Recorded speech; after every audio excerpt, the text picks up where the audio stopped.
The autumn mist clung to Stonehaven Hall like a burial shroud, as though nature itself recoiled from what transpired within those ancient walls.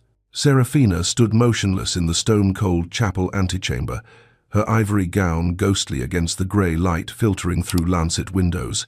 She was 22 years old, daughter of a bankrupt viscount, and today, this silent, suffocating day, she would bind herself to a man she had been forbidden to look upon.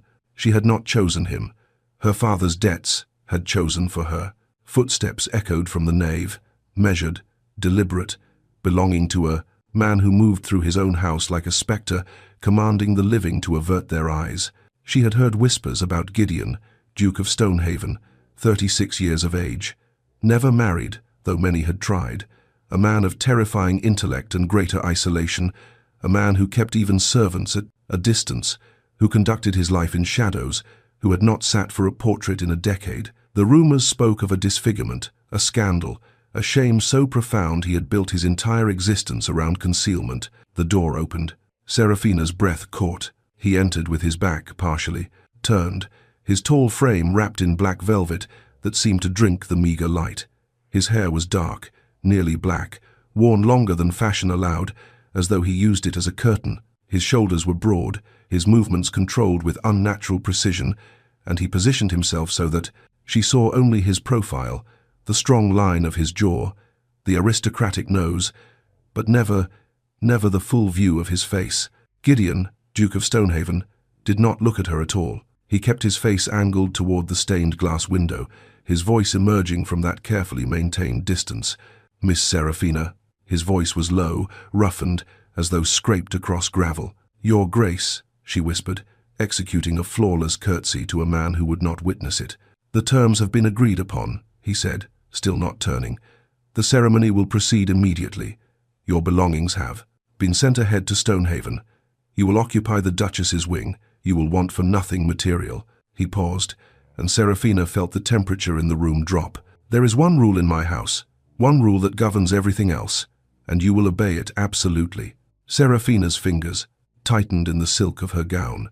She had known this would be a marriage of convenience, a rescue from ruin dressed in orange blossoms and Latin vows. But something in his tone, something wounded beneath the command, made her heart ache even as fear coiled in her stomach. "I understand, Your Grace," she said carefully. "No," the word cracked like a whip. "You do not. Not yet." He turned then, just slightly, and for a fraction of a heartbeat, Seraphina's eyes began to lift toward his face. She caught a glimpse of high cheekbones, a mouth carved from marble, and then the left side of his face came into view, and she saw, "Do not look at me." The command was not shouted. It did not need to be. It carried the weight of absolute authority, of desperation, of something raw and bleeding beneath iron control. Seraphina froze. Her gaze dropped immediately to the stone floor. Her entire body locked in place, as though his words had turned her to marble. Her heart hammered against her ribs so violently she thought he must hear it in the terrible silence that followed. "Do you understand?" His voice was quieter now, but no less absolute. "Answer me." "Yes, Your Grace." Her own voice sounded distant, disconnected, as though it belonged to someone else entirely. "Look at me when I speak to you." The contradiction was so sudden, so sharp, that Seraphina's head jerked up instinctively. Her eyes met his, storm grey, burning with something between rage and anguish, and she saw him fully for the first time. The right side of his face was perfection itself. Strong jaw, aristocratic features, the kind of beauty that belonged in Renaissance paintings. But the left side bore a scar that ran from temple to jaw, a jagged line that pulled at his eye and twisted the corner of his mouth. The flesh was puckered, darkened, the mark of fire or violence, or both. He held her gaze for 3 seconds, 4, 5. Then his expression shuttered completely, and he turned away so violently that his coat swept the air between them. "That," he said, his voice stripped of will, all emotion, "was your first and last opportunity to satisfy your curiosity. You have seen what there is to see. You will never look upon my face again, not in greeting, not in conversation, not in passing. When I enter a room, you will avert your eyes. When I speak to you, you will address the floor, the wall, the window, anything but me. Is this clear?" Seraphina's throat had closed. She managed only a whisper. "Yes. You will find your chambers comfortable. You will find your allowance generous. You will find that I am not a cruel man, provided my rules are followed." He moved toward the door, keeping his scarred side angled away from her. "But understand this, Miss Seraphina, soon to be Duchess, this rule is not negotiable. It is not subject to romantic notions or wifely sentiment. It is absolute. Break it again, and you will find that even a comfortable prison is still a prison." The door opened. Mrs. Hewitt stood in the corridor, her weathered face carefully blank. "The vicar is waiting, Your Grace," she said softly. "Then let us proceed." Gideon swept past her without a backward glance. Seraphina stood alone in the antechamber, her legs trembling, her mind reeling. The image of his face was burned into her memory, not the scar, though that was there too, but the look in his eyes in those 5 eternal seconds. It had not been anger, not truly, it had been fear. Mrs. Hewitt appeared at her elbow, her touch gentle on Seraphina's arm. "Come, my dear, it's time." "Mrs. Hewitt," Seraphina heard herself say, "how long have you served His Grace?" The older woman's expression flickered. 20 years, Your Grace. Has he always been like this?" Mrs. Hewitt's silence was answer enough. Then, so quietly Seraphina almost missed it. "No, not always." They walked toward the chapel together, Seraphina's white gown whispering against the stone like a ghost's lament. With each step, the weight of understanding settled deeper into her bones. She was not marrying a monster. She was marrying a man so convinced of his own monstrousness that he had built a fortress of rules to keep the world, to keep her from seeing the truth. And her eyes, the eyes she had always thought of as her finest feature, had just become the bars of her cage. "My lovely family, if you're already invested in whether Seraphina will break through Gideon's walls, then like this video, share and subscribe to tell the algorithm that this video is worth showing to others. And also, tell me where you are watching from." The ceremony took place in Stonehaven's private chapel, a space so dimmed by drawn curtains that candles burned at midday. Seraphina walked down the aisle alone. Her father had departed immediately after signing the contracts, his relief palpable, her white gown whispering against cold stone, and felt as though she were descending into a crypt.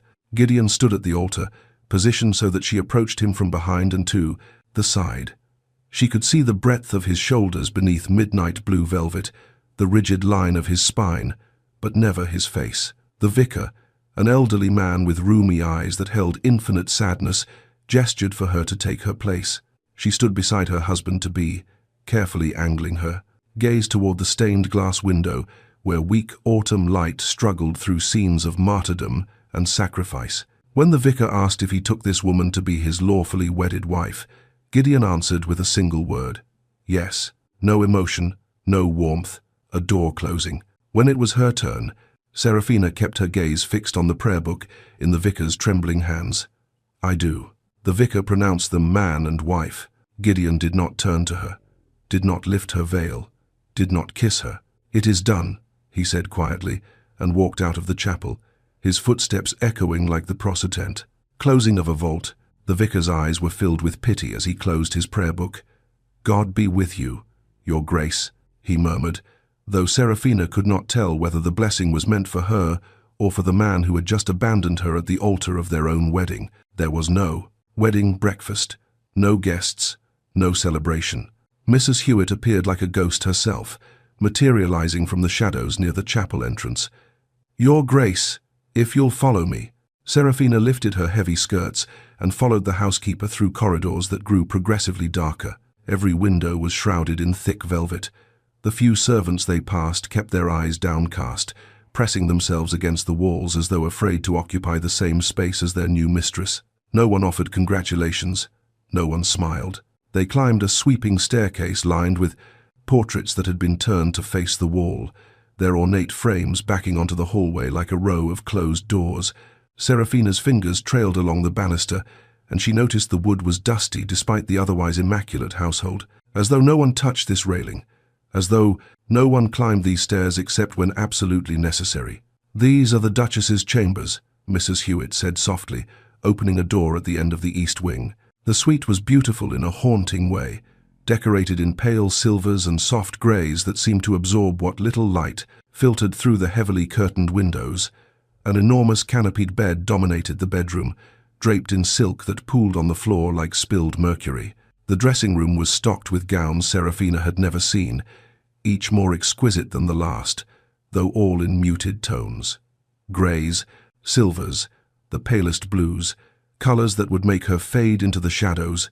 "The Duke's chambers are in the West Wing," Mrs. Hewitt continued, her tone carefully neutral. "He maintains separate quarters. He values his privacy." "I see." Serafina's voice sounded hollow even to her own ears. "Dinner is served at 8. His Grace dines alone in his study. A tray will be brought to your sitting room." Mrs. Hewitt hesitated, something like sympathy crossing her weathered features. "Is there anything you require, Your Grace?" Serafina almost laughed. What could she possibly require? Her freedom? Her father's honor restored? A husband who could bear to look at her? "No, thank you, Mrs. Hewitt." The housekeeper curtsied and withdrew, the door clicking shut with terrible finality. Serafina stood in the center of her beautiful prison and felt the weight of her new title settle around her shoulders like a shroud. She was the Duchess of Stonehaven, and she had never been more invisible. The hours crawled past. A maid arrived to help her out of her wedding gown, a young girl who performed her duties in absolute silence, her eyes never rising above Serafina's shoulders. Another servant brought dinner on a silver tray, pheasant in wine sauce, roasted vegetables, a delicate pastry. Serafina managed 3 bites before her stomach rebelled.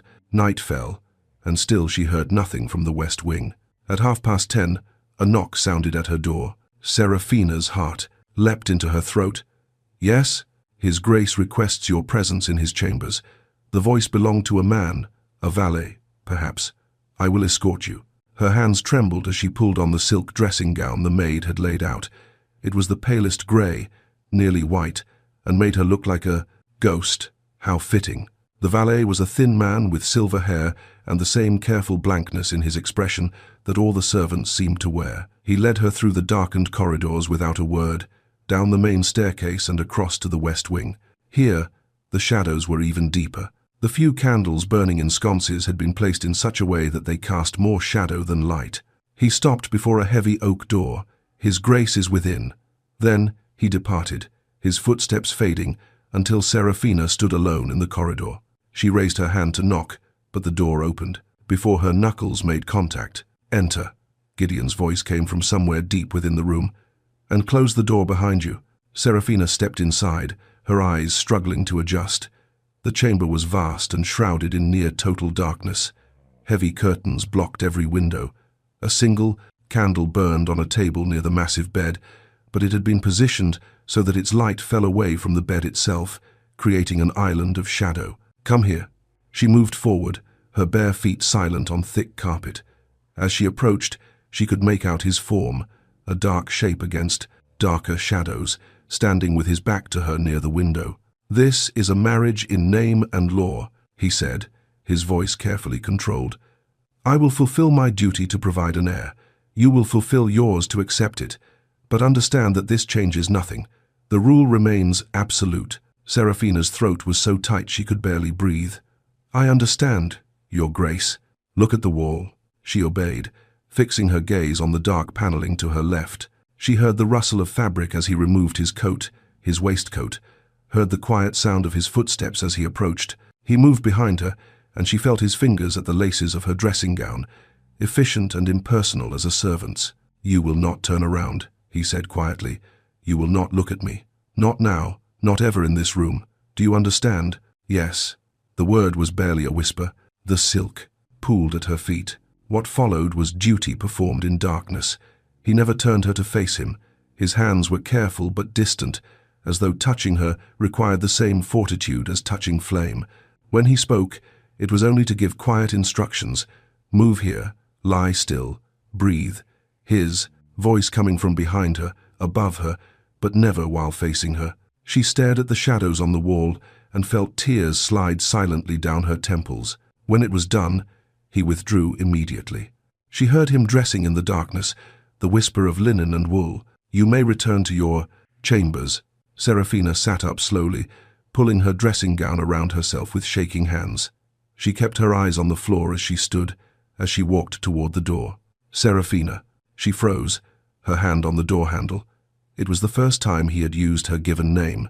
"This is not cruelty," he said, and for a moment, just a moment, his voice held something that might have been anguish. "This is mercy." She didn't trust herself to speak.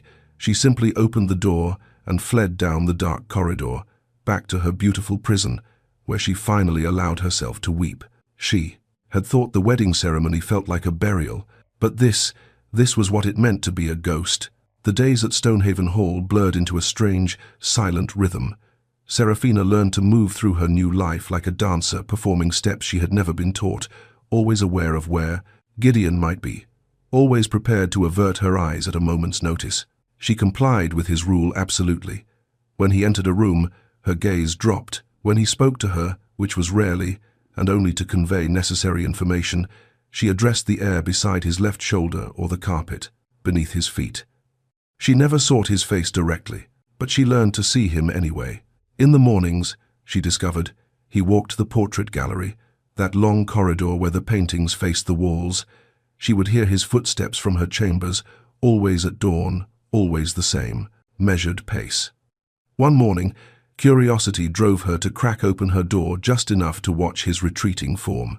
He moved with his hand trailing along the frames, and once, just once, he stopped before the largest portrait and pressed his palm flat against its backing, his shoulders bowing as though the weight of what he refused to look at might crush him. She began to notice his patterns. He avoided mirrors. Every reflective surface in Stonehaven had been removed or covered. The few that remained were positioned in servants' areas where he never went. But there were still windows, still polished silver serving pieces, still the occasional glass-fronted cabinet. It was in one of these accidental reflections that Serafina first truly observed him. She had been in the library, a vast room filled with books that showed signs of constant use, when she heard his footsteps in the corridor. Immediately, she turned toward the window, presenting him with her back as he entered. In the darkened glass, she could see his reflection, wavering and indistinct, but present. He moved to the shelves, selecting a volume with the careful precision that seemed to govern all his movements. But as he opened the book, his hand trembled, just slightly, just enough that she saw the pages flutter before he steadied himself. "You may leave," he said quietly, not turning toward her. "I was reading, Your Grace." She kept her voice steady, her eyes fixed on the window glass. "If I am disturbing you, I will of course withdraw." A pause. She watched his reflection tilt its head, as though her response had surprised him. "You may stay, provided you remain where you are." She heard him settle into one of the leather chairs, heard the whisper of pages turning. For 20 minutes, they occupied the same space in absolute silence. Serafina pretended to read the book in her lap while watching his reflection in the glass. He read with total absorption, his posture gradually relaxing in a way she had never seen before. Here, in this room full of other people's words, he seemed almost at peace. Then a log shifted in the fireplace, sending up a shower of sparks. The light flared bright for just a moment, and in the window's reflection, Serafina saw his face fully illuminated. He had angled himself away from the fire, but the glass caught what he tried to hide, not just the scar, which she had already seen, but the expression he wore when he thought himself unobserved. It was devastation, pure, crushing sorrow, etched into every line of his face. His eyes, those storm-grey eyes, held a loneliness so profound it made her chest ache. This was not the face of a man who commanded absolute obedience out of cruelty. This was the face of a man who had been broken and had never learned how to heal. The fire settled, the light dimmed. His expression shuttered immediately, returning to the careful blankness he maintained like armor. But Serafina had seen, and she could not unsee. She began to watch more carefully after that, gathering fragments of understanding like pieces of a shattered mirror. She learned that he kept strange hours. Some nights, she would wake to the sound of his footsteps in the corridor outside her chambers, pacing, always pacing, never stopping. Other nights, lamplight would burn in his study until dawn, a thin line of gold beneath his door, the only sign of life in that silent wing. She learned that he spoke to the servants with unfailing courtesy, but never looked at them either. His orders were given to the air, and the staff had learned to materialize silently, complete their tasks, and vanish like ghosts. It was not just her he kept at a distance, it was everyone. She learned that he was brilliant. The estate ledgers were immaculate. The tenants' cottages were well maintained. When disputes arose, he settled them with fairness and wisdom, though he conducted all meetings in his dimly lit study, with the petitioners seated where they could not see his face. He was a good landlord, a responsible duke. He simply could not bear to be seen while doing it. And she learned that music unmade him. It happened on a grey afternoon in her third week at Stonehaven. Serafina had discovered a pianoforte in one of the disused drawing rooms, a beautiful instrument covered in dust, as though it had not been played in years. Her fingers itched for it. Music had been her solace in her father's house, the one thing that was entirely her own. She played softly at first, testing the keys. The instrument was perfectly in tune despite its neglect. Someone had cared for it, even if no one played it anymore. She began a sonata, Mozart, gentle and melancholic. The notes filled the empty room, and for the first time since arriving at Stonehaven, Serafina felt something like peace. She did not hear him approach, did not know he was there until she reached the end of the first movement and heard, from somewhere behind her, a sound that might have been a sharp intake of breath. Her hands stilled on the keys. "Don't stop." His voice was rough, nearly broken. She had never heard it sound like that before, stripped of all control, raw with something that might have been longing. "Your Grace, please." The word was barely a whisper. "Don't stop." So she played. She played the second movement, then the third, her fingers finding the familiar patterns while her heart hammered against her ribs. She could feel him behind her, could sense his presence like a weight in the room, but she did not turn, did not look. When the final notes faded, silence fell like snow. "My mother played that piece," he said finally. His voice had returned to its usual careful control, but something in it remained unsteady. "I have not heard it in 15 years. Serafina kept her gaze on the keys. "I'm sorry if it pained you, Your Grace. Pain and pleasure are not always opposing forces." A pause. "You play beautifully." "Thank you." She heard his footsteps retreat, measured and controlled once more. But just before he reached the door, she saw his reflection in the polished wood of the pianoforte's lid, a warped, dark ghost of an image, but clear enough to catch the expression on his face. He was weeping. Silent tears tracked down his scarred cheek, and he made no move to wipe them away, as though he had forgotten that tears were something that could be seen, something that could betray him. Then he was gone, and Serafina sat alone at the piano, her hands trembling on the silent keys. The one thing he could never control, she realized, was this, the way his pain leaked through the cracks in his armor when he thought no one was watching, the way sorrow lived in his unguarded moments like a second shadow. He could command her eyes, he could dictate the terms of their marriage. He could hide his face in darkness and distance, but he could not hide his heart, not completely, not from someone who had learned to see him in reflections and shadows and the small, betraying gestures he could not quite suppress. And Serafina, for the first time since arriving at Stonehaven, felt something shift inside her chest. Not fear, not resignation, determination. Serafina had been raised to manage a household. Her mother, before the money ran out and the creditors came calling, had trained her in the intricate dance of domestic management, how to command servants without cruelty, how to stretch a budget without sacrificing dignity, how to turn a house into a home.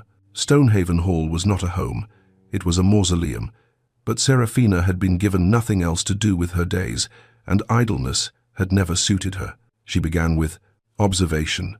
The staff moved through their duties with mechanical efficiency, but there was no warmth in it. The maids cleaned rooms that no one used. The footmen polished silver that never saw a dining table. The cook prepared elaborate meals that were eaten in solitude, if they were eaten at all.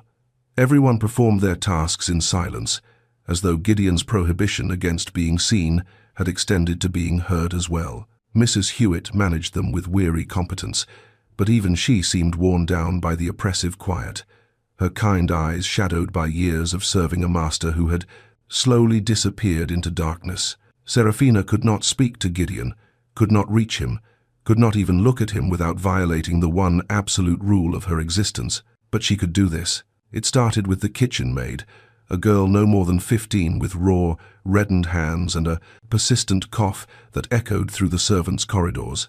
Serafina had been passing through on her way to the still room when she heard it, a wet, hacking sound that spoke of cold rooms and insufficient rest. She found Mrs. Hewitt in her office, reviewing the week's menu. The young maid with the cough, Serafina said without preamble. "What is her name?" Mrs. Hewitt looked up, surprise flickering across her weathered face. "Annie, Your Grace. She's a good worker, very diligent. I'm sure she is, but she's ill. Has anyone sent for the physician?" "The physician? Your Grace?" "Mrs." Hewitt's surprise deepened. "For a kitchen maid? For a member of this household who is unwell, yes." Serafina kept her voice gentle but firm. "Please have Dr. Morrison sent for, and in the meantime, I want Annie moved to one of the warmer servant rooms on the second floor.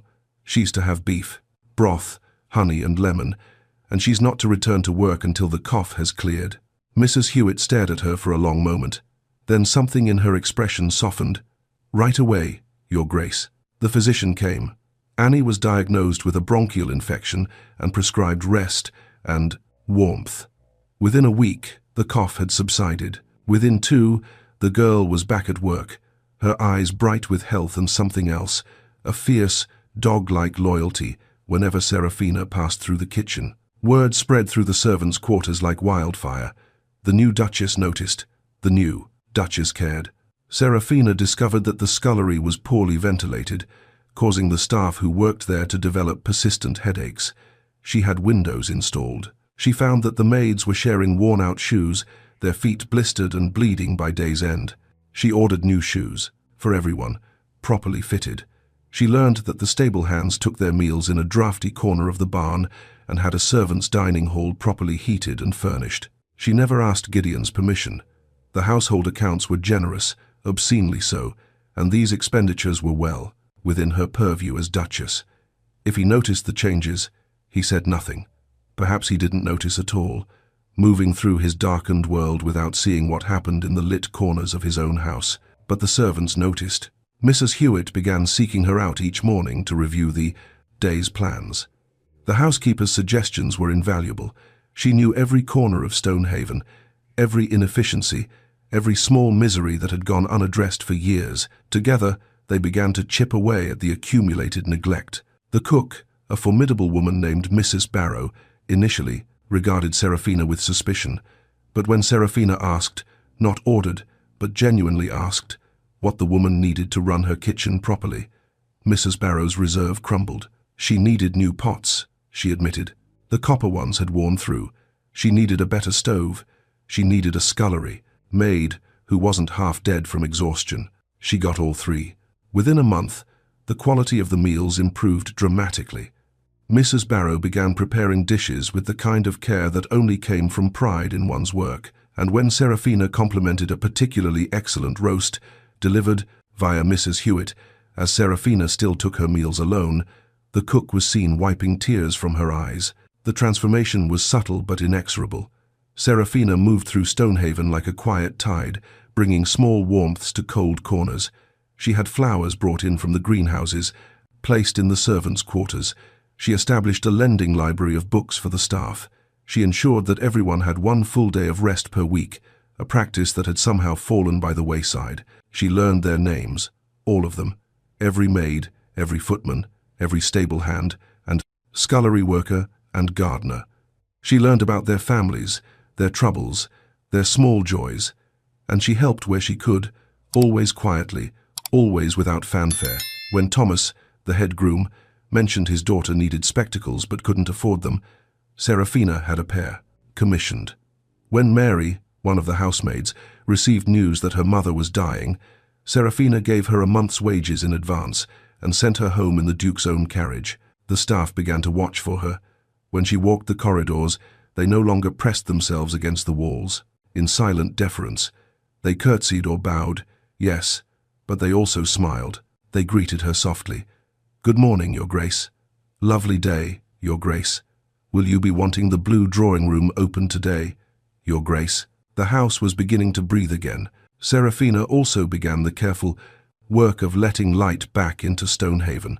She started with the rooms Gideon never used: the morning room, the conservatory, the east drawing room. One by one, she had the heavy curtains removed, the windows washed, the furniture uncovered. Autumn sunlight spilled into spaces that had been dark for years, and the effect was extraordinary. The rooms came alive, revealing intricate moldings and beautiful paintings and architectural details that had been hidden in shadow. The servants responded to the light like flowers. They worked with more energy, more purpose. The house gleamed. Mrs. Hewitt stood with Serafina one afternoon in the newly opened conservatory, now filled with late-blooming roses and chrysanthemums. "I haven't seen this room like this in 15 years, the housekeeper said quietly. "Not since the late Duchess." She stopped abruptly, as though she'd said too much. "The Duke's mother?" Serafina prompted gently. Mrs. Hewitt nodded. She loved this room, loved light and flowers and life. Her voice dropped to barely a whisper. "He was different before she died, before the fire." Serafina's heart stuttered. "The fire?" But Mrs. Hewitt's expression had already shuttered. "Forgive me, Your Grace. I've spoken out of turn." "Mrs. Hewitt, if you'll excuse me, Your Grace, I must see to the linens." She left Serafina standing among the roses, her mind racing. The fire, the scar. The portraits turned to the wall. The pieces were beginning to form a picture, though she didn't yet understand what she was seeing. That evening, Serafina walked past Gideon's study and noticed something she had never seen before. The door was slightly ajar, and lamplight spilled into the corridor. She could hear the scratch of his pen, the rustle of papers. Normal sounds, almost peaceful. She paused, her hand rising instinctively toward the door. Then she heard footsteps behind her. Annie, carrying a tray of tea. The girl's eyes were warm with affection as she bobbed a curtsy. "For His Grace, Your Grace," she whispered. Mrs. Barrow made his favorite biscuits. "Did she?" Serafina smiled. "That's very thoughtful." Annie hesitated, then said shyly, "We all think you're wonderful, Your Grace. You've made this house feel like a home again." The girl slipped past and knocked softly on the study door. Serafina heard Gideon's quiet "Enter," heard the clink of china being set down. "Will that be all, Your Grace?" Annie's voice was gentle, almost fond. "Yes, thank you, Annie." He knew her name. Serafina felt something warm bloom in her chest. He knew her name. As Annie emerged and scurried away, Serafina stood in the corridor, staring at that sliver of lamplight. She could not reach her husband directly, could not speak to him of the loneliness she saw in his unguarded moments, could not touch the sorrow that leaked through his careful control. But she could do this. She could bring warmth to his house. She could care for his people. She could let light back into the dark corners, one room at a time, and perhaps, slowly, he might notice that the shadows were receding. The north wing had been locked since before Serafina's arrival. She had noticed it during her first week at Stonehaven, a corridor that ended in a heavy oak door bound with iron, a door that remained perpetually closed while every other part of the house slowly opened under her careful management. Mrs. Hewitt never mentioned it. The maids cleaned every room in the vast estate except whatever lay beyond that door. Even the most curious of the footmen fell silent when asked about it, their eyes sliding away with the practiced evasion of those who knew better than to speak. For 6 weeks, Serafina respected the boundary. She had enough to occupy her days, the household to manage, the staff to care for, the slow work of bringing warmth back to Stonehaven, and she had learned that Gideon's secrets were numerous and fiercely guarded. She would not pry, but then came the night she couldn't sleep. It was well past midnight, and the house had settled into its usual oppressive quiet. Serafina had tried reading, tried warm milk, tried every remedy she knew for sleeplessness. Nothing worked. Her mind churned with fragments. Mrs. Hewitt's slip about the fire, the sorrow in Gideon's unguarded profile, the way he moved through his own house like a ghost haunting the scene of his own death. She rose, pulled on her dressing gown, and took up a candle. Perhaps a walk through the portrait gallery would tire her. Perhaps the weight of all those turned faces would finally press her into exhaustion. But when she reached the main corridor, she heard it. Footsteps, slow and deliberate, coming from the direction of the north wing. Gideon. She pressed herself into an alcove, candle extinguished, heart hammering. She had learned his patterns well enough to know he sometimes walked the house at night, but she had never followed him, had never dared. Tonight, something drove her forward. She waited until his footsteps faded, then crept after him, barefoot on cold stone, keeping to the shadows. He moved with the confidence of someone who knew every inch of these corridors in darkness, never hesitating, never pausing, and he was heading toward the locked wing. Serafina reached the corner just in time to see lamplight spill into the corridor as he opened that forbidden door. She caught a glimpse of his profile, stark and weary in the golden light, before he disappeared inside. The door closed behind him with a soft click, but it didn't lock. She stood frozen, every instinct warring within her. This was his private space, clearly. The one place in all of Stonehaven that he kept entirely to himself. To intrude would be a violation worse than looking at his face. It would be a betrayal of the fragile, silent understanding they had built over these weeks. But the door hadn't locked. Perhaps he had forgotten. Perhaps, in his weariness, he had failed to turn the key. Or perhaps, and this thought made her breath catch, perhaps some part of him wanted to be found. She waited 10 minutes. 20. The lamplight beneath the door remained steady. No sound emerged from within. Serafina approached on silent feet and pressed her ear to the wood. Nothing. She tested the handle with trembling fingers. It turned. The door opened onto a narrow corridor she had never seen before, lit by a single lamp on a side table.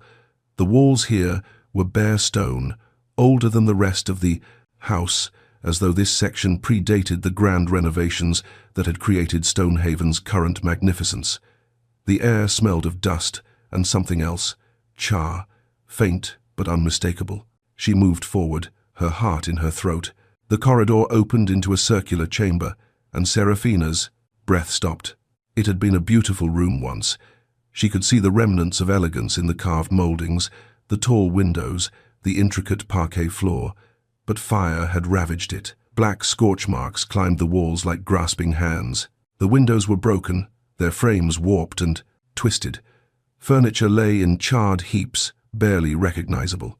And in the center of the room stood Gideon, his back to her, staring at the destruction. Serafina should have fled, should have retreated before he sensed her presence, but she was transfixed by the set of his shoulders, by the way he stood in this ruined space as though it were a shrine to something unspeakable. Her foot scraped against debris. He went rigid. "I locked that door. It wasn't locked, Your Grace." Her voice was barely a whisper, a long silence.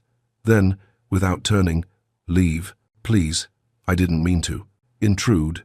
Leave." His voice cracked like a whip, and she heard the desperation beneath the command.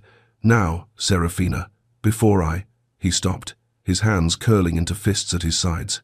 But Serafina's eyes had adjusted to the lamplight, and she saw what he was staring at. On the far wall, protected by some miracle from the worst of the fire's damage, hung a portrait. It showed a young man, barely 20, achingly handsome, with storm-grey eyes and an easy smile. Beside him stood a beautiful woman with dark hair and kind eyes, her hand resting on his shoulder. The woman wore the same pearls that now sat in Serafina's jewelry box, the late Duchess, and the young man was Gideon, whole, unmarred, smiling as though the world held nothing but promise. "This was her room," Gideon said quietly, and all the command had drained from his voice, leaving only exhaustion. "My mother's private sitting room. She would paint here, read here. The light was perfect in the mornings." Serafina's throat tightened. What happened? What always happens when you trust in happiness? His words were bitter. "It burns." He moved then, walking to a scorched table near the window. From a drawer that somehow still functioned, he withdrew something and held it up to the lamplight. A sketchbook, its edges charred, its pages brittle. "She was an artist," he continued, his voice distant, as though he were speaking from very far away. "Not professionally, of course. Duchesses don't sell their work. But she was talented. She drew everything, the gardens, the servants, me." He opened the book carefully, and even from where she stood, Serafina could see the delicate pencil sketches. Flowers, birds, a young Gideon laughing. Then he turned to a page near the end, and his hand trembled. It was a portrait, a man's face, the left side rendered in excruciating detail. The scar tissue, The pulled eye, the twisted mouth, every line of agony and shame captured in graphite. "She drew this 3 days before she died," Gideon said. "After the fire, after I—" He closed the book abruptly. "She wanted me to see that I was still beautiful to her, that the scars didn't matter." "They don't," Serafina whispered before she could stop herself. His laugh was hollow. "You haven't truly looked at me, Serafina. You've obeyed my command too well. I saw you, that first day. You saw a monster. I saw a man in pain." He turned then, just enough that she glimpsed his profile in the lamplight, the scarred side, fully visible, the flesh puckered and discolored from temple to jaw. "The fire started here," he said quietly. "In this room. A candle, a curtain, my mother's arthritis making her slow. I heard her screaming. I ran. The smoke was so thick I couldn't see. I found her near the window, trying to break the glass. The beam fell as I reached her." His hand rose unconsciously to his scarred cheek. "It caught me here, pinned me. My mother used the last of her strength to push the beam off, to drag me to safety. But she went back, said she needed to save her paintings, her sketches. I tried to follow, but the servants held me back. The ceiling collapsed. She never came out." Tears streamed down Serafina's face. "It wasn't your fault. I was burned saving her, and she died saving watercolors and sketches." His voice broke. "She died because I wasn't strong enough to protect her, because I let her go back into the flames, because I was useless, lying there with half my face melting while she died doing what she chose," Serafina said fiercely. "She saved you first. That was her choice. And those weren't just paintings to her, they were her heart, her art. You cannot blame yourself for her courage, can't I?" He finally turned fully toward her, and in the lamplight she saw his face completely, both sides, the beautiful and the scarred, the sorrow and the shame. "Look at me, Serafina. Truly look. This is what I am. This is why I live in darkness, because every time I see my reflection, I see her death. Every time someone looks at me, I see their horror, their pity, and I remember that I failed her." Serafina stepped forward, her bare feet crunching on charred debris. "May I speak plainly, Your Grace? Haven't you been? Your mother loved you enough to die for you. Do you truly honor her memory by hiding, by refusing to live?" His jaw clenched. "You don't understand. I understand that you've built a prison of shadows and called it mercy. I understand that you've convinced yourself that being unseen is the same as being safe." She took another step closer. "But I see you, Gideon, in reflections and shadows and unguarded moments. I've seen your kindness to the servants, your brilliance in managing the estate, your tears when you heard your mother's favorite music. I've seen your heart, even when you hide your face." "Stop." The word was ragged. "Why? Because the truth frightens you more than the fire did?" He stared at her, and in his eyes she saw something wild and desperate and achingly vulnerable. "If you truly saw me, you would run. Then let me prove you wrong." And before he could stop her, before she could lose her courage, Serafina crossed the remaining distance and did the one thing she had been forbidden to do since the day they met. She looked directly into his eyes and did not look away. The storm came 3 nights after Serafina's intrusion into the burned chamber. Gideon had not spoken to her since that night, had not summoned her, had not even crossed her path in the corridors. He had retreated so completely into the west wing that even the servants whispered their concern. Serafina had violated his greatest rule. She had looked at him, truly looked, and refused to turn away even when he commanded it. She had expected fury, perhaps even banishment. Instead, she received only silence, more absolute than any she had known in this house of shadows. But the silence could not hold against the fury of nature. The wind began at dusk, a low moan that built to a howl by the time darkness fell.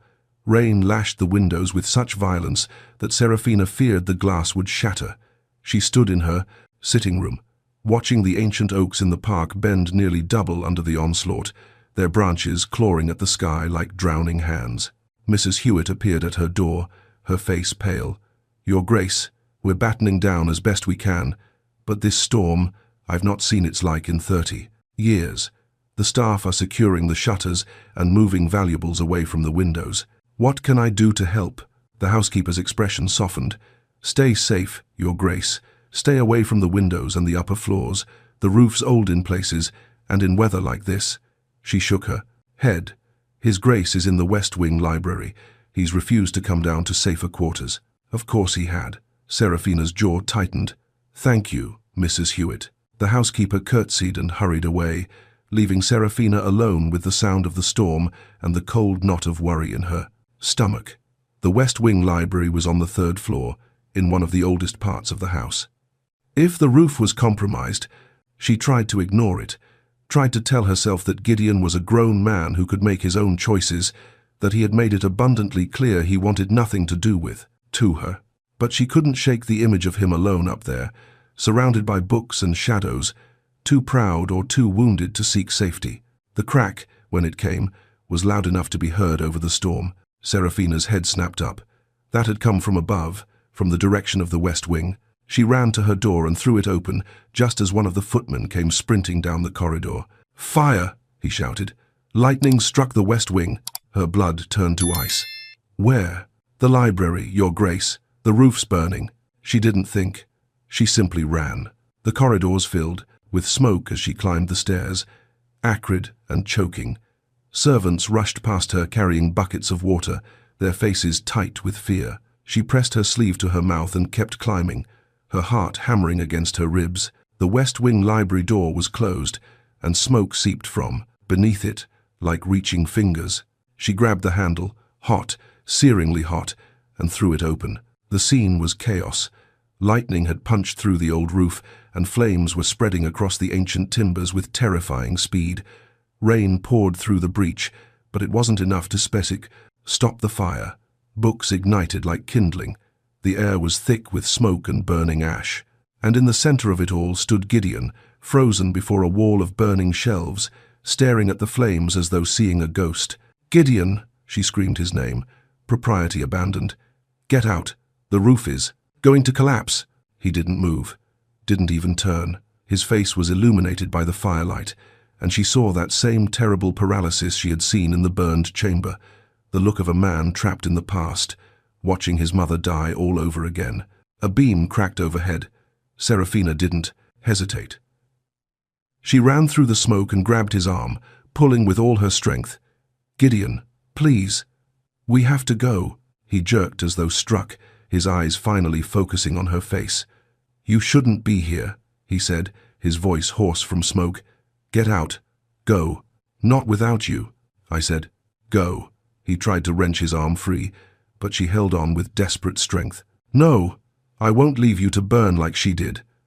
The words tore from her throat. "Do you hear me? I won't watch you die." Something in his expression cracked. Another beam fell, sending up a shower of sparks. The heat was unbearable, stealing the air from her lungs. "Please," she gasped, her eyes streaming from smoke and tears. "Please, Gideon, come with me." For a heartbeat, he stared at her, and she saw the war raging behind his eyes, the desire to surrender to the flames, to join his mother in death, versus something else, something fragile and desperate and alive. Then his hand closed around hers. "Go," he rasped. "Now, don't let go of me." They ran through the inferno, Seraphina leading while Gideon followed, his hand gripping hers so tightly she thought her bones would break. The smoke was blinding. She couldn't see more than a foot ahead, but she remembered the layout of the room, remembered the door, and she pulled him toward where it should be. Her shoulder hit the door frame. She'd found it. They stumbled into the corridor just as the ceiling collapsed behind them, sending a wall of flame and debris roaring toward the door. Gideon slammed it shut, and they fell against the opposite wall, gasping and choking. "Keep moving!" One of the footmen appeared, shouting over the roar of the fire. The whole wing might go. Somehow they made it down the stairs, Seraphina's hand still locked in Gideon's, their bodies pressed close as they navigated through the chaos of servants fighting the blaze. They emerged into the entrance hall, where Mrs. Hewitt immediately wrapped blankets around them both. "Thank God," the housekeeper breathed. "Thank God you're both alive." The storm still raged outside, but the servants had formed a bucket brigade from the courtyard fountain. Water poured through the windows, onto the stairs, up toward the burning library. It took 2 hours, but eventually the flames were contained. The library was destroyed, and part of the roof above. It had collapsed, but the rest of the West Wing had been saved. Serafina sat on the floor of the entrance hall, her back against the wall, her nightgown and dressing gown filthy with soot and ash. Her throat burned, her lungs ached. But she was alive, and Gideon sat beside her, close enough that their shoulders touched. Neither of them spoke. Around them, the household moved in organized chaos, assessing damage, checking for injuries, securing the breach in the roof as best they could while the storm continued. But in their small corner of the hall, there was only silence. Finally, as dawn began to break, grey and weary through the windows, Gideon spoke. "You should have left me there." "No." Serafina's voice was rough, scraped raw from smoke. "I shouldn't have. I gave you an order, and I disobeyed it." She turned to look at him fully, and he didn't turn away. His face was streaked with soot, the scar standing out starkly against his pale skin. His hair was disheveled, his eyes were red-rimmed and exhausted. He looked utterly human. "I will disobey it again if I must. Serafina, I'm not afraid of you, Gideon." The words came out fierce, almost angry. "I'm not afraid of your scars or your darkness or your commands. But I am terrified of losing you to this prison you've built for yourself, this slow burial in shadows and silence." His jaw clenched. "You don't understand what you're asking." "I'm not asking anything. I'm telling you." She held his gaze, refusing to let him look away. "I am your wife, not your ghost, not your silent ornament. Your wife, and I will not stand by and watch you destroy yourself because you believe you don't deserve to live." "I failed her. You were her son." Serafina's voice cracked. "You were 20 years old, and you ran into a burning building to save her. You bear the scars of that courage on your face. How dare you call that failure?" He stared at her as though she had struck him. "She saved you because she loved you," Serafina continued, tears streaming down her soot-stained cheeks. "She dragged you from the flames because she wanted you to live, to have a life, to have joy. Do you think she would want this? Do you think she died so you could spend the rest of your days hiding in darkness, refusing to be seen, refusing to be loved?" "Loved?" The word was barely a whisper. "Yes, loved." She grabbed his hand, holding it between both of hers. "You stubborn, wounded, impossible man. Yes, loved." The silence that fell was different from all the others that had filled Stonehaven. It wasn't oppressive or cold. It was charged, trembling, alive with possibility. "You said you wouldn't leave me," Gideon said finally, his voice raw. "In the fire. You said you wouldn't watch me die, and I meant it. Even though I've been cruel to you, even though I've demanded impossible things, even though—" His free hand rose slowly, hesitantly, to cup her face. His thumb traced the line of her cheekbone, smearing the soot there. "I don't know how to be seen," he whispered. "I don't know how to let you in." "Then learn." She leaned into his touch. "I'll wait. I'll help. But I won't leave, Gideon. Not now. Not ever." He closed his eyes, and she saw a tear track through the soot on his scarred cheek. "You're either very brave or very foolish. Perhaps both." And for the first time since she had met him, Gideon smiled. Small, fragile, but real. "Yes," he said softly. "Perhaps both. I see you. You've watched this far and you're hooked. You care about Gideon. You're rooting for Serafina. But you still haven't subscribed? Here's the truth. I pour hours into crafting these stories, and the only way I know to keep writing them is if you show the algorithm they matter. Like, subscribe, share. It's free, it's fast, and it keeps stories like this alive. Don't ghost the stories that gave you something real." The morning after the fire, Dr. Morrison arrived to examine them both. He pronounced Serafina's lungs irritated but not damaged, prescribed rest and honey tea, and then turned his attention to Gideon. "Your grace, if I might examine, your hands and face. Burns from hot metal, smoke inhalation, these things can worsen over days if not properly treated." Gideon had retreated immediately after their conversation in the entrance hall, disappearing into what remained of the West Wing before Serafina could protest. Now, summoned by Mrs. Hewitt's insistence, he stood rigid in the small parlor that had been converted to a temporary surgery, his entire body radiating resistance. "I'm fine," he said curtly. "See to the Duchess. I've already examined her grace. Now, your grace, your hands, if you please." Reluctantly, Gideon, extended his hands. Even from where she sat by the window, Serafina could see the angry red burns across his palms where he'd grabbed the burning door frame, the blisters forming along his fingers. Dr. Morrison tutted. "These need cleaning and dressing. You're fortunate the damage isn't worse.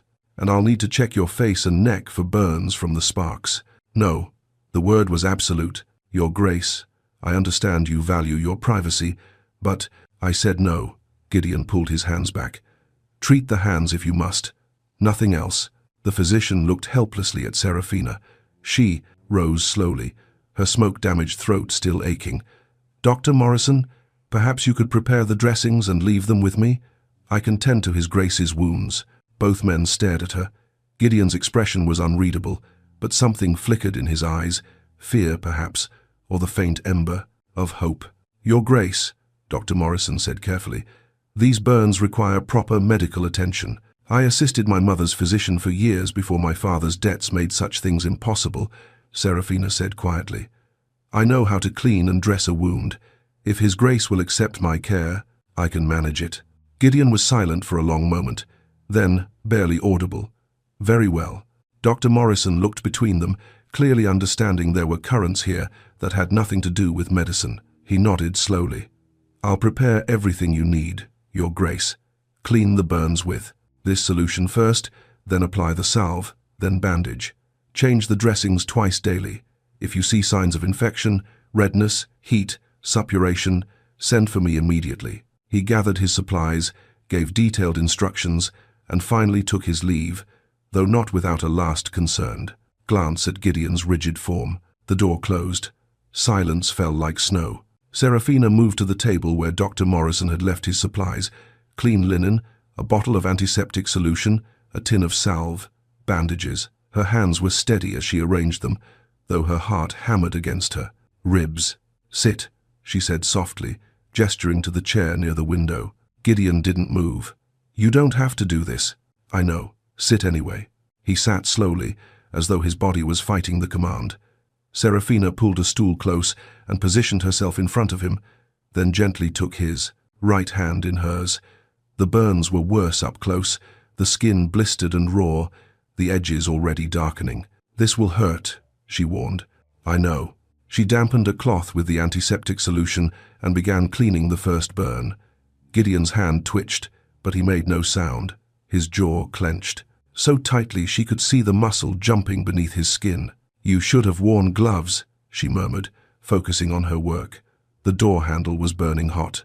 There wasn't time to think about gloves. No, I suppose there wasn't. She finished cleaning the first burn and reached for the salve. "You came back for the books. They were my mother's favorites. First edition, some of them. Irreplaceable. So are you." His free hand clenched on his knee. "Serafina, hush, let me work." She spread the salve carefully, her touch as gentle as she could make it, then began, wrapping the bandage around his palm. Her fingers brushed his skin, the unmarred skin of his wrist, his forearm, and she felt him shudder. "Am I hurting you?" "No." The word was strained. "It's not pain." She understood then. How long had it been since someone touched him with tenderness? How many years had he lived without gentle hands, without care that wasn't performed from a careful distance? She finished bandaging his right hand and reached for the left. These burns were deeper, the blisters larger. He must have used this hand to wrench the door fully open while she pulled him through. "You saved us both," she said quietly as she cleaned the wounds. "If you hadn't closed that door when you did, the flames would have followed us down the stairs. If I had left when you first told me to, you wouldn't have been in danger at all. If I had left without you, I would have spent the rest of my life knowing I'd abandoned you to burn." She met his eyes. "That would have been a worse wound than any fire could give me." He stared at her, and in the morning light streaming through the window, she could see every line of his face, the beautiful and the scarred, the pain and the wonder. He had positioned himself carefully, angling the right side of his face toward her, but the light was unforgiving. She could see it all. "The face as well," she said gently. "Dr. Morrison said there might be burns from the sparks." "There aren't. Let me check anyway, please." His breathing had gone shallow. "Serafina, don't ask this of me.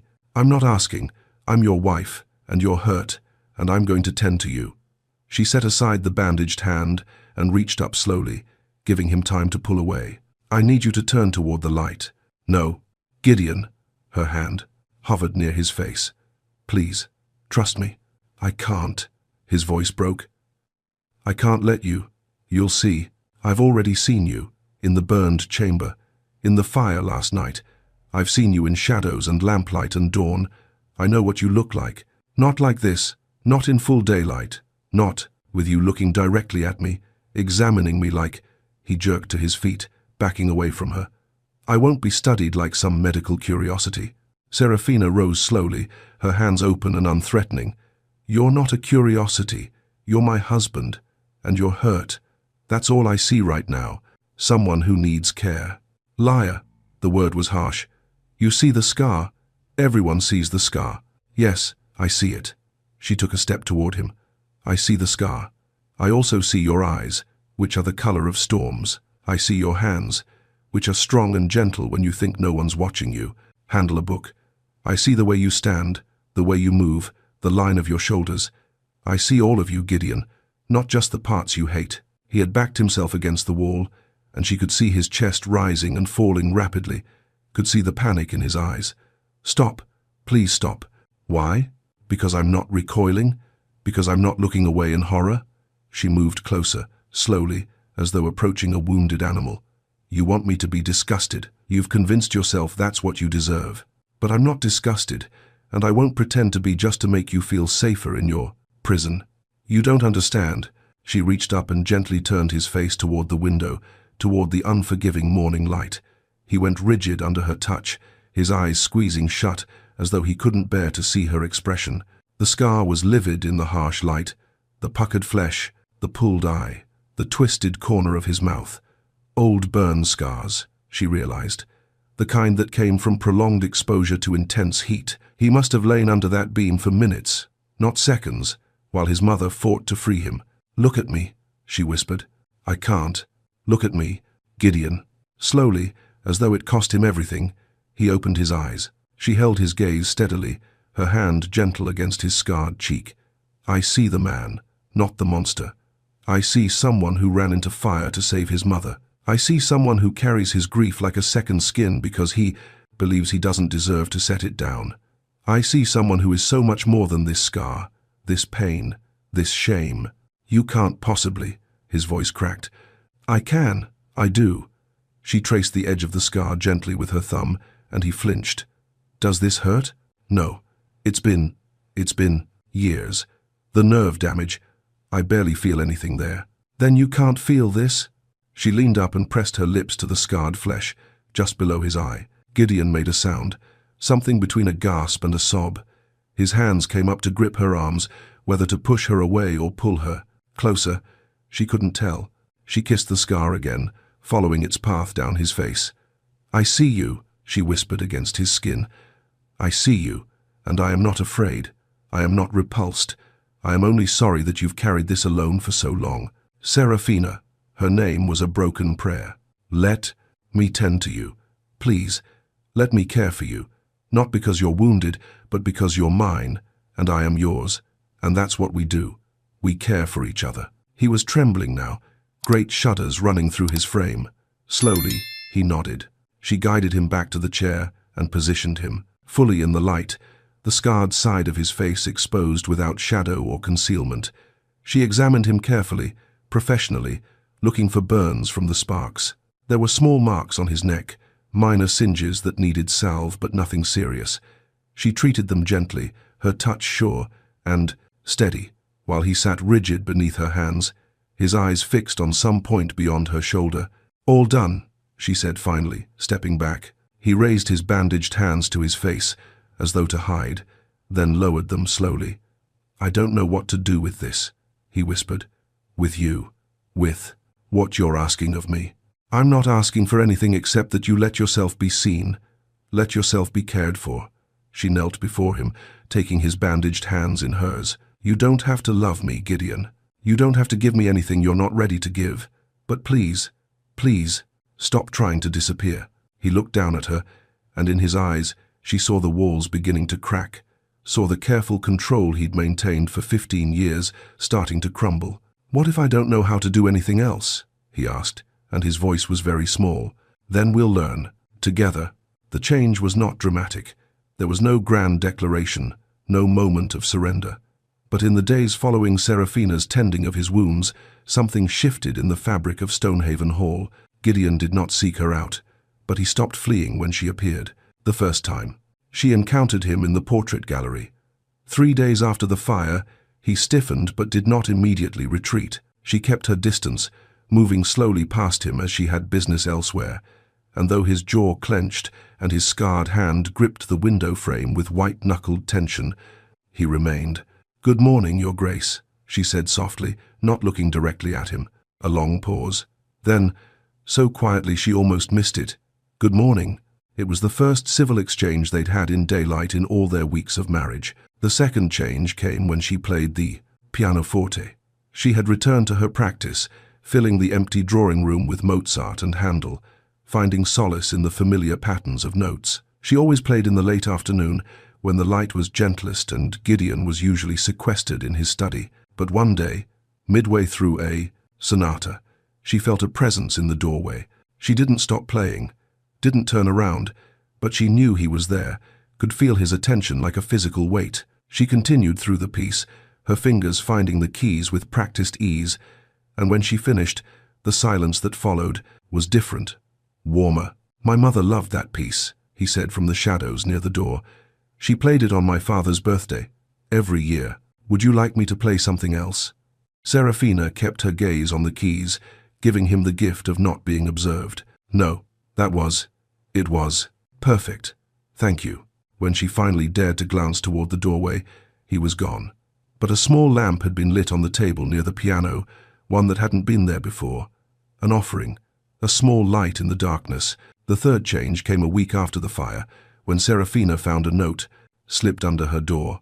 "The library in the East Wing is yours to use, should you wish it. The books there are catalogued. Take what you like. G." The handwriting was elegant, controlled, but she could see where the pen had pressed harder on certain words, as though emotion had leaked through. Despite his best efforts, she found the East Wing library that afternoon. It was smaller than the destroyed West Wing collection, but no less magnificent. Floor-to-ceiling shelves filled with leather-bound volumes, comfortable chairs near windows that had been uncurtained, letting in pale November light. And on the desk, another note: "I would not object to company while I work, should you wish to read here. I will be in residence most afternoons between 2 and 5. You need not acknowledge my presence. G." Serafina's throat tightened. This was how he could offer connection, carefully, worded, bound by rules that kept him safe, but an offer nonetheless. She began arriving at the library each day at 2 o'clock. The first afternoon, Gideon was already there when she entered, seated at the desk with his back partially to the room, working through what appeared to be a state correspondence.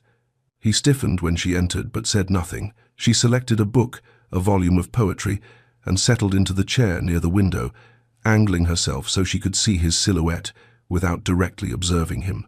They sat in silence for 2 hours. The only sounds were the scratch of his pen, the rustle of pages, the soft crackle of the fire. When the clock chimed 5, Gideon rose, gathered his papers, and left without a word. But the next day, there was a small table beside her chair that hadn't been there before, positioned perfectly for setting down tea or a book. The afternoon ritual became sacred. Every day at 2, Serafina would enter the library. Every day, Gideon would already be there, working. They never spoke, never acknowledged each other directly, but slowly, carefully, they learned to exist in the same space without walls between them. And Serafina, who had become so skilled at seeing him in shadows and reflections, began to notice things. He watched her. When he thought she was absorbed in her reading, his eyes would lift from his papers and track to where she sat. She could see it in the window's reflection, the way his gaze would linger on her profile, the way his expression would soften almost imperceptibly. He was searching for something, she realized, waiting for the moment when her face would betray disgust, when the careful courtesy would crack and reveal revulsion underneath. But she gave him none of that. She simply read, occasionally making notes in the margins of her book, sometimes pausing to gaze out the window at the grey November garden. Once, she laughed softly at something in the text, and she saw him startle in the reflection, saw something like wonder cross his face, as though he'd forgotten that laughter could exist in his presence. He began leaving books for her. She would arrive to find a new volume on her table, always something he thought she might enjoy based on what he'd observed her reading. Philosophy, poetry, a scandalous novel that made her blush and glance toward him in surprise, only to find his shoulders shaking with what might have been silent laughter. She started leaving him books in return, agricultural treatises she thought might interest him for the estate, a volume on modern architecture, once, daringly, a collection of Irish poetry, knowing his mother's heritage. That day, when she arrived at 2, he was standing at the window holding the book, and she could see tears on his face in the glass's reflection. He didn't wipe them away, simply stood there, holding his mother's language in his hands, and let himself grieve. Serafina said nothing, simply took her seat and opened her own book, giving him the privacy to feel without being observed, while still being present, not alone. After that, something loosened in him further. He began speaking, not often, and not about anything significant.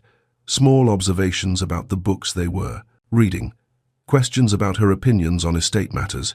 Once, hesitantly, he asked what she thought of having the gardens redesigned come spring.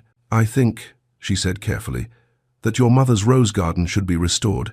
Mrs. Hewitt says it was beautiful once." His hand stilled on the taunt page he'd been writing. "You've been asking about her. Is that forbidden?" "No. No one speaks of her anymore, as though she never existed." "She existed. She loved you. She deserves to be remembered." Serafina kept her eyes on her book, making it easier for him to respond. "I would like to know her through the people who loved her, if you would allow that." Silence stretched between them. "Then, she would have liked you, your stubbornness, your refusal to accept impossible rules without question." "Did she refuse your father's rules?" A soft, sad laugh. "Constantly. He wanted her to be the perfect English duchess. She insisted on speaking Irish to the servants, painting instead of embroidering, riding astride instead of side saddle. She was brilliant, impossible, wholly herself. She sounds remarkable." "She was." His voice had gone rough. "She told me, after the fire, that scars were just proof that we'd survived something, that they were nothing to be ashamed of. She was right. She was dying and trying to comfort her ruined son. She would have said anything." Serafina looked up then, unable to stop herself, and found him watching her, not hiding, not turning away, simply meeting her gaze across the room with naked vulnerability in his storm-grey eyes. "You're not ruined," she said firmly. "You're wounded. There's a difference." "Is there?" "Yes. Ruined things can't be repaired. Wounded things can heal, if they're given the chance." He held her gaze for a long moment, and she watched the war playing out behind his eyes, the desire to believe her against the weight of 15 years of self-loathing. "I don't know if I can," he whispered. "You don't have to know. You just have to try." That evening, for the first time since their wedding night, Gideon came to her chambers. She was sitting by the fire, reading, when the knock came. Her heart leapt into her throat. "Enter." He opened the door slowly, standing in the threshold as though afraid to cross it. He had positioned himself so the scarred side of his face was partly in shadow, old habits dying hard, but he wasn't hiding completely. "I wanted to thank you," he said quietly, "for the afternoons, for the silence, for not demanding more than I can give." "You don't need to thank me for that." "I do, because you could demand more. You would have. The right. I've been—" He paused, searching for words. "I've been a poor husband, cold, distant, cruel in my distance. You've been afraid." "Yes." The admission seemed to cost him. "Yes, I've been afraid. Of you seeing me, of you knowing me, of giving you the power to hurt me the way—" He stopped. "The way losing her hurt you," Serafina finished gently. He nodded, not trusting his voice. She rose slowly and crossed to him, stopping just beyond arm's reach. "I can't promise I won't hurt you, Gideon. People who love each other hurt each other sometimes, without meaning to. But I can promise I will never weaponize your vulnerability. I will never use your scars against you, and I will never, ever make you feel that you were wrong to let me see you." His hands clenched and unclenched at his sides, those bandaged hands that she had tended. "Why?" The word was raw. "Why do you persist?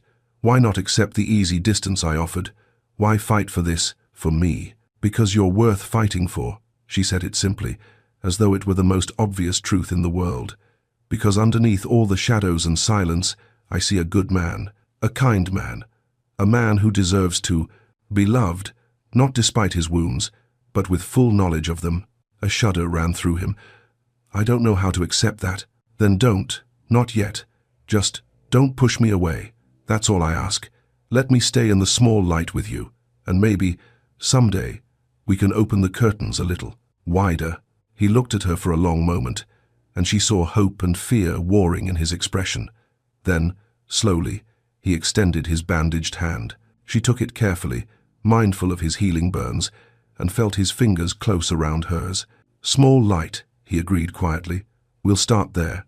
The fever came suddenly, as winter fevers often did. One morning, Gideon appeared at breakfast, a new development, taking meals in the same room though at opposite ends of the table, and Serafina noticed immediately that something was wrong. His face was flushed, his movements unsteady, and when he lifted his teacup, his hand trembled so badly that tea sloshed onto the saucer. Gideon, she half rose from her seat. Are you unwell? I'm fine.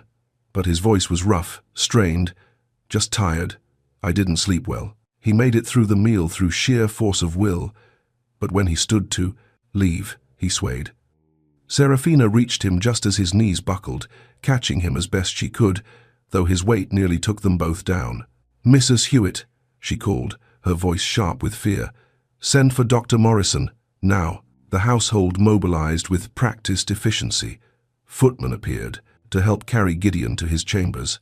Mrs. Hewitt dispatched a rider for the physician, and Serafina followed the procession to the west wing, her heart hammering with dread. They laid him on his bed, and even in the dimly lit room, she could see how badly he was shaking.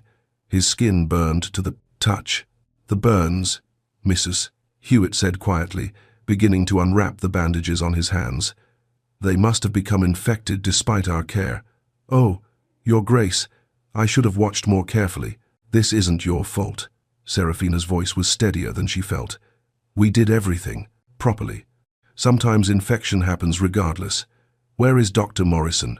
He's at the Ashford estate, tending to Lady Ashford's confinement. The rider will fetch him, but it may be hours. Hours. Serafina looked at Gideon's flushed face, at the way his breath came quick and shallow, and felt cold fear settle in her stomach. Then we treat the fever now. Cold compresses. Willow bark tea if you have it, and we need to check the wounds. She began issuing orders with calm authority, and the servants jumped to obey. Within minutes, a basin of cool water appeared, along with clean cloths and a pot of willow bark tea. Mrs. Hewitt prepared to unwrap Gideon's hands, but Serafina stopped her gently. I'll do it. You've enough to manage. Please see that the household continues to run smoothly. I'll call if I need anything. The housekeeper hesitated, then nodded. Ring if you need. Me, Your Grace. I'll be just down the corridor. Then Serafina was alone with her husband, in his private chambers, for the first time in daylight. The room was exactly as she'd expected, heavy curtains blocking the windows, minimal furnishing, everything designed for concealment and shadow. But there was no time to absorb the details. Gideon's breathing had become labored, and sweat beaded on his forehead, despite the room's chill. She dampened a cloth and pressed it to his forehead. His eyes fluttered open, unfocused, glazed with fever. Serafina? Her name was a rasp. You shouldn't be here. Hush, save your strength. The rule can wait. You're burning with fever, and I'm going to care for you whether you like it or not. He tried to protest, but the fever had stolen his strength. His eyes drifted closed again, and he mumbled something. She couldn't understand. Words in what might have been Irish, perhaps something his mother had said to him once. Serafina began unwrapping the bandages on his hands. The burns had indeed become infected. The skin around them was red and hot, and there was the beginning of suppuration. Not severe, yet, but it would become so if left untreated. She cleaned them carefully with the solution Dr. Morrison had left, applied fresh salve, and rewrapped them in clean linen. But the fever didn't break. If anything, it climbed higher. By afternoon, Gideon was delirious, thrashing in the bed, calling out for his mother. Serafina fought to keep the compresses on his forehead, to get willow bark tea past his lips, but he was fighting her with the desperate strength of delirium. "Mother, no, don't go back. The flames." His voice cracked. "Please, Mother, please." "Gideon, you're safe. You're at Stonehaven." The fire was years ago, but he couldn't hear her. He was trapped in the past, reliving that terrible night. His hands clawed at his face, at the left side, as though trying to tear away the scar tissue. "It's burning, God. It's burning, Mother. Help me." Serafina caught his hands, holding them away from his face. "Stop. You'll hurt yourself. Gideon, please." He wrenched free and turned his face into the pillow, and she heard him sob, great, wrenching sounds that tore at her heart. In his delirium, all his careful control had shattered. The grief he'd buried for 15 years was pouring out unchecked. She made a decision. Moving quickly, she crossed to the windows and threw open the curtains. Grey winter light flooded the room, and Gideon cried out as though the light itself caused pain. But Serafina needed to see, needed to assess him properly, not in shadows and lamplight, but in the cold honesty of day. She returned to the bed and gently turned his face toward her. In full daylight, the extent of the scarring was more visible than she'd yet seen. The burn covered the entire left side of his face, from temple to jaw. The eye on that side was slightly pulled down by the scar tissue, giving him a permanent expression of sorrow. The corner of his mouth was twisted, frozen in what looked like the beginning of a grimace. The skin itself was a patchwork of textures, smooth in some places, deeply ridged in others, discolored in shades of red and white and purple. It was the face of someone who had suffered terribly, who had lain under burning timber while his flesh melted and his mother fought to save him. It was the face of her husband, and her heart broke for him. "Beautiful boy," she whispered, using words his mother might have said. "Brave, beautiful boy. You survived. You lived. That's all that matters." She dampened a fresh cloth and began bathing his face, both sides, with equal tenderness. She traced the scar tissue gently, learning its topography, memorizing the way it changed the landscape of his features. There was a ridge here where the beam had pressed deepest, a smooth patch there where the skin had somehow healed more cleanly. She touched all of it with careful reverence. Gideon's eyes opened. The delirium had cleared slightly, and he was staring at her with dawning horror. "No," he whispered. "No, don't. The light. You can see. I see you." She didn't stop her gentle ministrations. "I see you, Gideon. All of you." He tried to turn away, but he was too weak. Tears spilled down his temples. "Please, please don't look at me like this. Not in daylight. Not where you can see everything. Everything is exactly what I want to see." "You can't possibly." His voice broke. "It's hideous. I'm hideous. The flesh is melted, twisted. I look like something from a nightmare. You look like someone who survived." She leaned down and pressed her lips to the deepest ridge of scar tissue, just below his eye. "You look like someone who loved his mother enough to run into fire for her. You look like someone who has carried unbearable pain with dignity and strength." "Dignity." He laughed bitterly, the sound dissolving into a sob. "I've hidden like a coward for 15 years. I've made my wife live in shadows because I couldn't bear to be seen. What dignity is there in that? The dignity of survival, of continuing when you wanted to die, of building a life, even if it was a half-life, rather than surrendering completely." She cupped his scarred cheek in her palm. "You think this makes you monstrous. But all I see is proof that you're human, that you bleed and hurt and grieve like everyone else." "She died because of me," he whispered, and all the anguish he'd carried for 15 years was naked in his voice. "She dragged me from under that beam. The effort cost her everything, her strength, her breath, her last reserves. And then she went back for her paintings, and I was too weak to stop her, too useless to save her. You were pinned under burning timber with half your face on fire. You were 20 years old and in agony. What could you possibly have done? Something. Anything. I should have been stronger, faster, better." His breath hitched. "The last thing she said to me, as they carried me out, was, 'You're still my beautiful boy.'" She looked at this. His hand rose weakly to touch the scar, and she saw beauty. How could she see beauty when I'd failed her so completely? Because she loved you. Because to her, you were always beautiful. Because she knew. Serafina's voice grew fierce. She knew that you would blame yourself. She knew you would look at your scars and see only failure. So she gave you different words too, remember. She tried to teach you that your worth wasn't diminished by your wounds. Gideon stared at her, and something in his expression began to crack. I can't, he whispered. I can't believe that. Every time I see my reflection, I see her death. I see the moment I wasn't enough. Then stop, looking at your reflection, and look at me instead. She stroked his scarred cheek with infinite tenderness. Look at me, Gideon, and see what I see. Not a monster, not a failure, just a man who has been brave and broken and is still trying, despite everything, to survive. He reached up with trembling, bandaged hands and caught hers against his face. Why? The word was barely sound. Why do you persist in seeing good in me? Because it's there. Because you've shown it to me, in 100 small ways.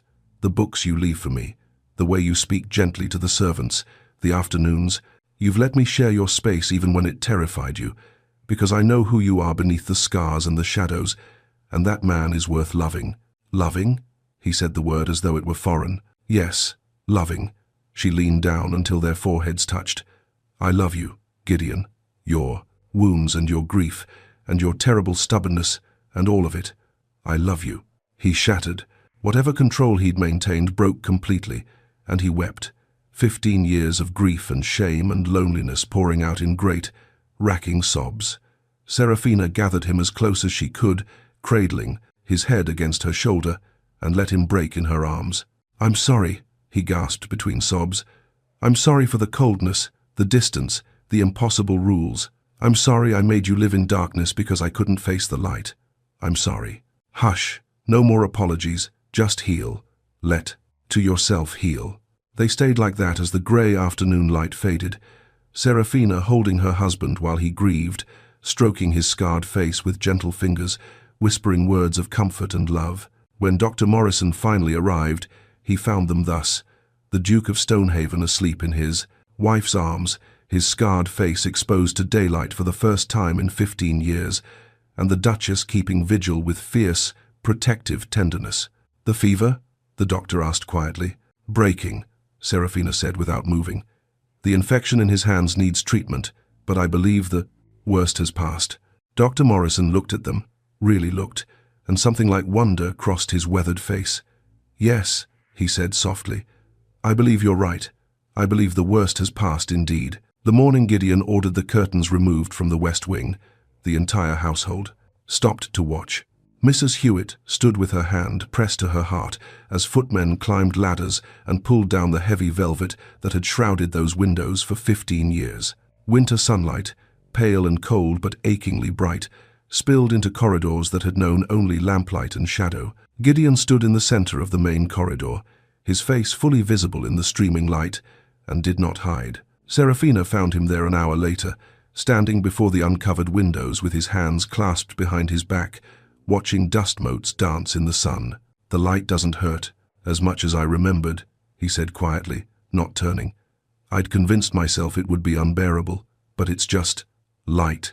She moved to stand beside him, close enough that their shoulders nearly touched. Your mother loved the light. Mrs. Hewitt said she was always throwing open curtains and declaring that houses needed to breathe. She did. She used to say that shadows were for secrets, and she refused to live a secret life. He turned to look at Serafina then, fully facing her in the unforgiving daylight. I've been living the secret life she would have hated, hiding, pretending I didn't exist. You existed. You just existed in shadow, but you refused to let me stay there. Something flickered in his grey eyes, gratitude and wonder, and the tentative beginning of joy. You were the one thing I couldn't control, the one variable I hadn't accounted for. Is that what I am? A variable? You're everything. The words came out rough, unpracticed, as though he was learning a new language. You're everything I didn't know I needed. Everything I was too afraid to want. Serafina felt her breath catch.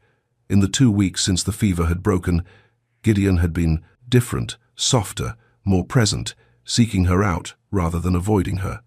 But he hadn't spoken of feelings, hadn't put words to what was growing between them. I spent 15 years convinced that being seen would destroy me, he continued. that if anyone truly looked at me, really looked, they would see only the monster I'd become, the failure, the ruin. He lifted his hand and gently touched her cheek. But you looked, you saw everything, and you didn't turn away. I could never turn away from you. I know that now. I believe it. But Serafina, his voice grew urgent, I need you to understand what you've done. You didn't just see me, you healed me.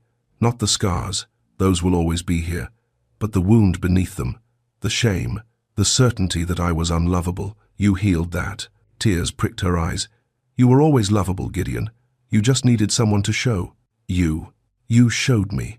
He drew her closer, his bandaged hands, nearly healed now, cradling her face with exquisite gentleness. Every day, in the library. Every time you refused to leave when I ordered you away. Every touch, every word, every moment you chose to stay. You showed me. He kissed her. Then, in the streaming sunlight, with no shadows to hide in and no walls between them, it was tender and searching, and nothing like the cold duty of their wedding night. It was a promise, a beginning. When they broke apart, both breathing unsteadily, Gideon rested his forehead against hers. I love you, he whispered. I don't know if I'm saying it right. I've never said it to anyone except my mother. But I love you, Serafina, with everything I am, everything I was, everything I'm becoming. I love you. I love you too. She wound her arms around his neck, so much that it frightens me, sometimes. Then we'll be frightened together. They stood like that for a long moment, holding each other in the light, while the house breathed around them.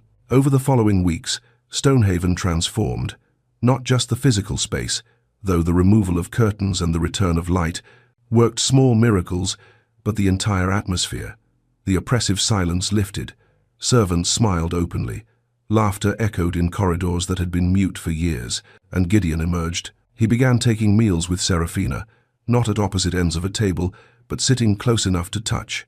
He walked the grounds in daylight, nodding to tenants who stared in shock before remembering their manners. He sat for a portrait, the first in 15 years, positioning himself so the artist could capture both sides of his face.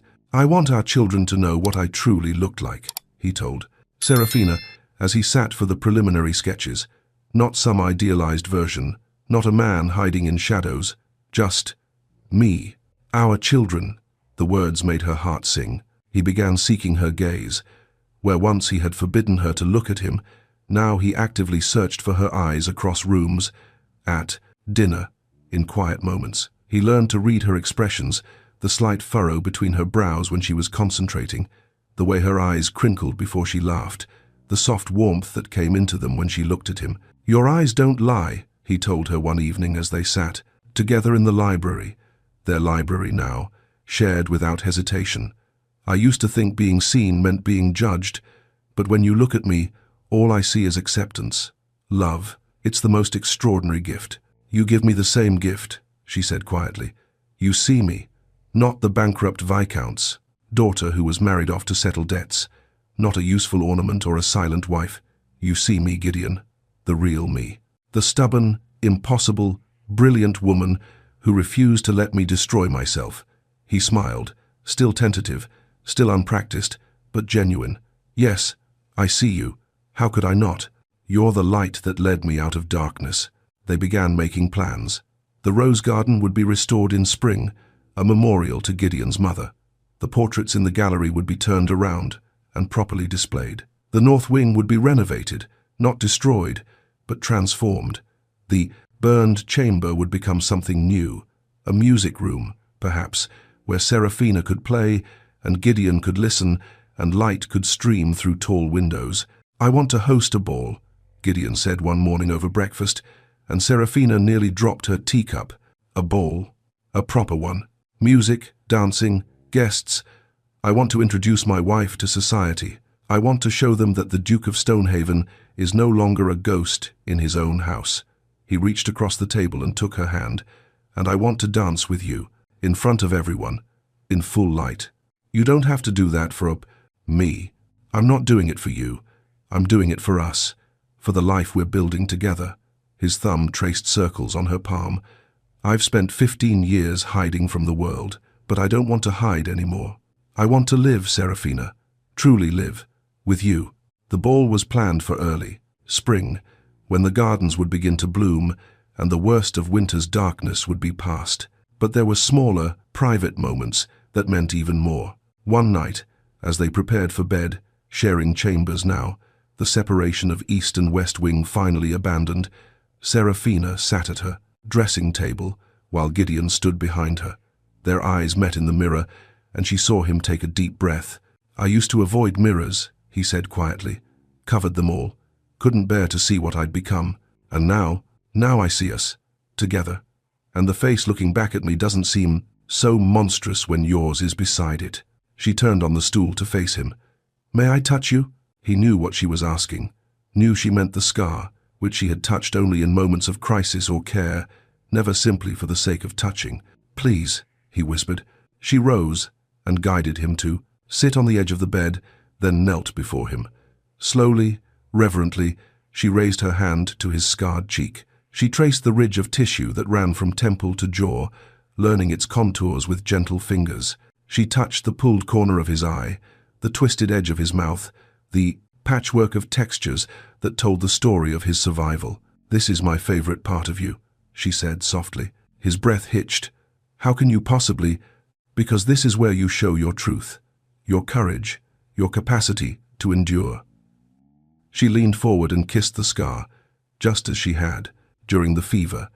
Everyone else sees the rest of you, the handsome profile, the aristocratic bearing, the sharp mind.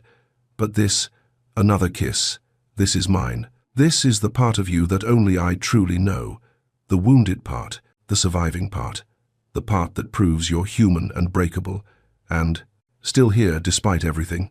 Gideon's hands came up to frame her face, his touch trembling.